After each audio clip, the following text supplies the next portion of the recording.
Le cours de Monsieur Peigné. Dans les deux résumés précédents, on a défini les applications linéaires et on en a vu quelques propriétés. Ici, on va parler du noyau d'une application linéaire, qui est un ensemble de vecteurs associés à une application linéaire, et on va découvrir certaines de ses propriétés. Lorsqu'on a une application linéaire f qui va de E dans f, le noyau de f, c'est cet ensemble-là. C'est l'ensemble de tous les vecteurs de E, autrement dit des vecteurs dans le départ, dont l'image est le vecteur nul. Une autre façon de le dire, c'est que le noyau de f est l'ensemble des antécédents du vecteur nul par l'application f. Deux petites remarques. Si je détermine l'image du vecteur nul, j'obtiens bien le vecteur nul de f, car petit f est linéaire. Le deuxième point, je l'ai déjà expliqué, ça vient de la définition, le noyau de f est constitué de vecteurs au départ. En pratique, si je veux déterminer le noyau d'une application linéaire, je vais être amené souvent à résoudre un système.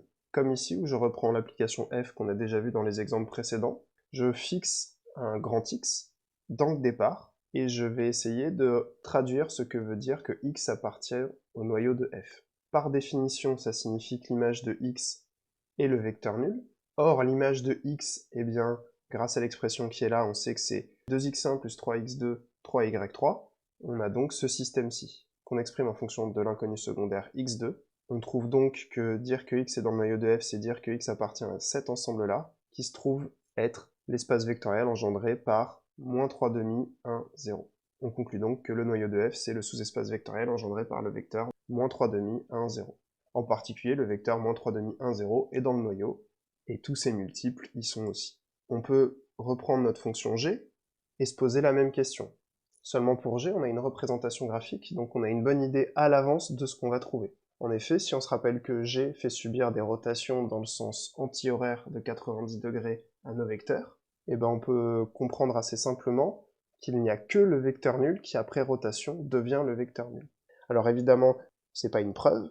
La preuve, elle se fait comme dans l'exemple 1. On fixe x au départ et on traduit ce que ça signifie que x est dans le noyau. Et on se rend compte que ça signifie que x est le vecteur nul. Autrement dit, dans le noyau, il n'y a que le vecteur nul, que je mets entre accolades car il s'agit d'un ensemble.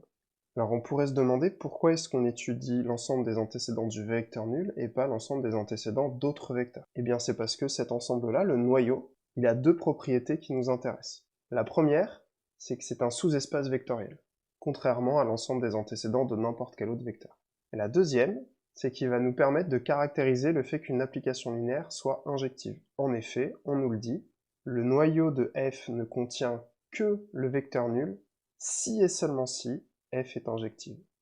On peut donc d'ores et déjà affirmer que les applications f et g qu'on a étudiées précédemment sont pour f non injectives et pour g injectives. C'est tout pour le noyau, et on conclura dans un dernier résumé en parlant de l'ensemble des images d'une application linéaire.